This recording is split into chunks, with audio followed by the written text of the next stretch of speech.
नमस्कार, आप देख रहे हैं 4 PM और मैं हूं आपके साथ सिमरन।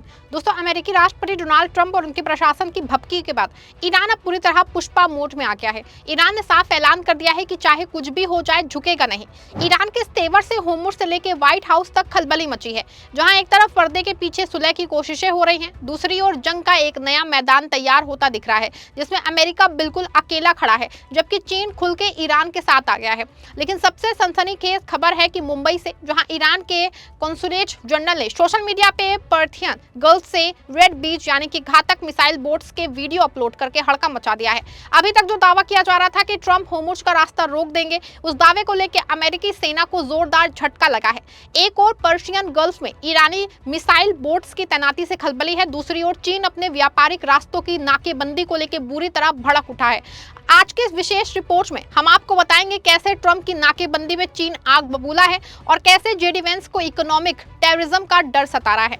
दोस्तों, 16 अप्रैल की वार्ता से पहले माहौल पूरी तरह जहरीला हो चुका है। ईरान ने आधिकारिक तौर पे कहा कि अमेरिका सुलह के नाम पे सरासर धोखा कर रहा है। ट्रंप प्रशासन चाहता है कि ईरान बिना किसी पुख्ता गारंटी के अपने घुटने टेक दे और उनके 20 साल वाली अड़ियत शर्त मान ले।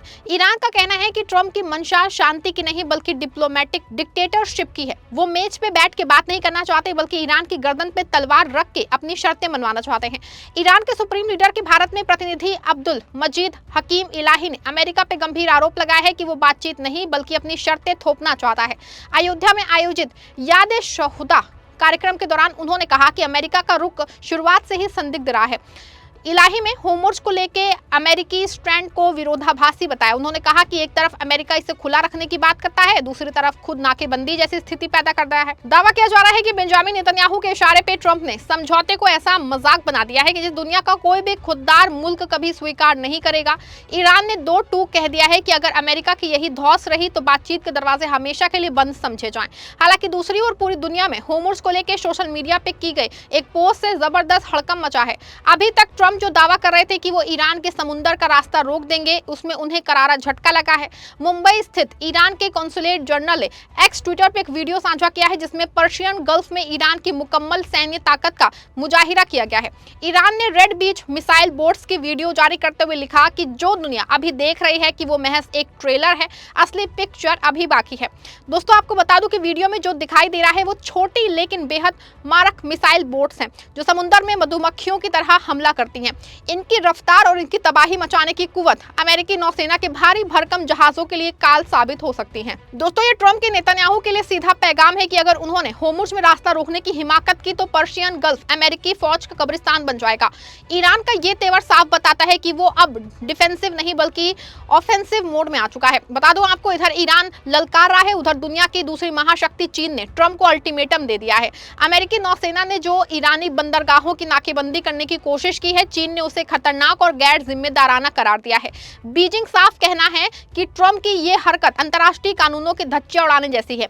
इस तनाव के बीच जो है चीन का एक्सपोर्ट ग्रोथ गिर गया है, जिससे चीनी अर्थव्यवस्था पे दबाव है। लेकिन इसी बीच चीन में इलेक्ट्रिक गाड़ियों की डिमांड तेजी से बढ़ी है, जिसने तेल के खेल को और भी पेचीदा बना दिया है। दोस्तों, आज सत्ता की आंखों में आंखें डाल के पत्रकारिता करना मुश्किल हो गया है। हमारे 4 PM नेशनल यूट्यूब और फेसबुक चैनल को, जिसे आपका प्यार और विश्वास हमेशा से मिलता रहा है, उसे बंद करके सरकार ने ये साबित कर दिया है कि वो आपके सवालों से कितना डरती है। मुश्किल दौर है, लेकिन हम ना रुके थे और ना ही रुकेंगे। हम सच के लिए हमेशा लड़ते रहेंगे। ऐसे में 4 PM यूपी को ज्यादा से ज्यादा ज्वाइन करें और स्वतंत्र पत्रकारिता को जिंदा रखने के लिए जितना हो सके उतना हमारा आर्थिक सहयोग करें। आपके सहयोग से ये जंग हम जीत के रहेंगे। चीन ने स्पष्ट कर दिया है कि अगर ट्रंप ने समुद्र में दादागिरी बंद नहीं की तो चीन खामोश नहीं बैठेगा। चीन के ईरान के बंदरगाह उसके बेल्ट एंड रोड प्रोजेक्ट की जान है और ट्रंप का वहां आग लगाने की कोशिश कर रहे हैं। बता दें आपको, चीन के लिए 2025 साल बहुत शानदार रहा था। उसने रिकॉर्ड निर्यात किया और भारी मुनाफा कमाया।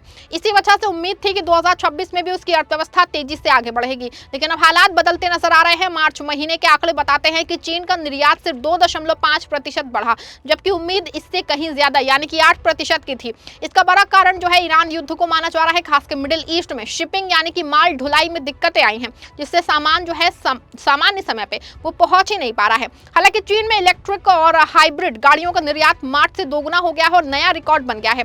इसकी वजह है कि तेल की कीमतें बढ़ रही हैं, जिससे लोग पेट्रोल डीजल वाली गाड़ियों के बजाय बैटरी से चलने वाली गाड़ियां ज्यादा खरीद रहे हैं। इस पे चीन कड़े एक्शन में है और आलम है कि खुद शी जिनपिंग ने मोर्चा संभाल लिया है। चीन के राष्ट्रपति शी जिनपिंग ने मिडिल ईस्ट में बढ़ते तनाव को लेकर कहा कि दुनिया को ताकतवर जो चाहे वो करे वाली अराजक हालत में नहीं जाने देना चाहिए। ईरान पे अमेरिका और इजराइल के हमले के बाद शुरू हुए संघर्ष पे ये उनका अब तक का सबसे अहम बयान माना जा रहा है। बीजिंग में अबू धाबी के क्राउन प्रिंस शेख खालिद बिन मोहम्मद ने मुलाकात के दौरान जिनपिंग से कहा कि दुनिया को संयुक्त राष्ट्र के नियमों और अंतर्राष्ट्रीय कानून के आधार पर ही चलना चाहिए। उन्होंने कहा कि नियमों को सब पे बराबर लागू किया जाना चाहिए, ना कि सिर्फ अपनी सुविधा के हिसाब से। वहीं दूसरी ओर अमेरिकी उपराष्ट्रपति जेडी वेंस की धड़कनें बढ़ी हैं। वेंस ने आशंका जताई है कि ईरान अब इकोनॉमिक टेररिज्म की तैयारी कर रहा है। अमेरिका को डर है कि ईरान होर्मुज़ को इस तरह से ब्लॉक कर देगा कि दुनिया भर में तेल की सप्लाई रुक जाएगी और वैश्विक बाजार ताश के पत्तों की तरह ढह जाएगा।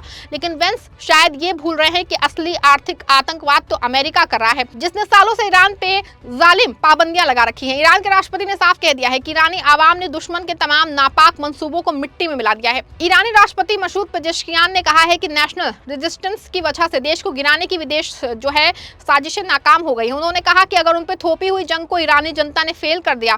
पेजेश्कियान ने स्पष्ट किया है कि वो अंतर्राष्ट्रीय कानून के दायरे में रह के ही बातचीत जारी रखेंगे। साथ ही उन्होंने होर्मुज़ को लेकर चेतावनी दी है और कहा है कि किसी भी तरह की तनाव पूरी दुनिया पे असर डाल सकता है।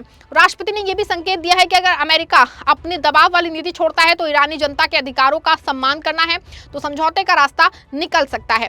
ऐसे में साफ है कि ट्रंप ने सोचा था दोस्तों कि वो ईरान की अर्थव्यवस्था को तोड़ देंगे, लेकिन आज ईरान अपने पैरों पे खड़ा है और उल्टा अमेरिका को उसकी औकात याद दिला रहा है। इस पूरी आग को भड़काने के पीछे फिर वही पुराना चेहरा है, बेंजामिन नेतन्याहू। नेतन्याहू इस वक्त ऐसे जख्मी भेड़िए की तरह है जो खुद को बचाने के लिए पूरी दुनिया को जंग की भट्टी में झोंकना चाहता है। वो ट्रंप पे लगातार दबाव बना रहे हैं कि 16 अप्रैल की वार्ता को किसी भी तरह नाकाम किया जाए।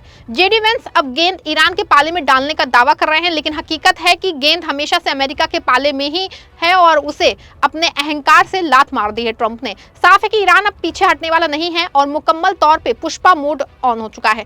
मुंबई से लेकर तेहरान तक एक ही स्वर गूंज रहा है कि पिक्चर अभी बाकी है। अगर 16 अप्रैल को ट्रंप ने अपनी जिद नहीं छोड़ी तो होर्मुज़ की लहरें लाल होने में देर नहीं लगेगी। चीन की नाराजगी और ईरान की मिसाइल बोट्स ने बता दिया है कि सुपर पावर की दादागिरी का दौर अब खत्म होने जा रहा है। आप क्या सोचते हैं कि अमेरिका जानबूझ के जंग चाहता है? क्या ईरान की रेड बीज मिसाइल बोट्स अमेरिकी बेड़े को रोकने की कुव्वत रखती हैं? आप जो भी सोचते हैं अपनी राय कमेंट दीजिएगा। वीडियो को लाइक और शेयर करिएगा।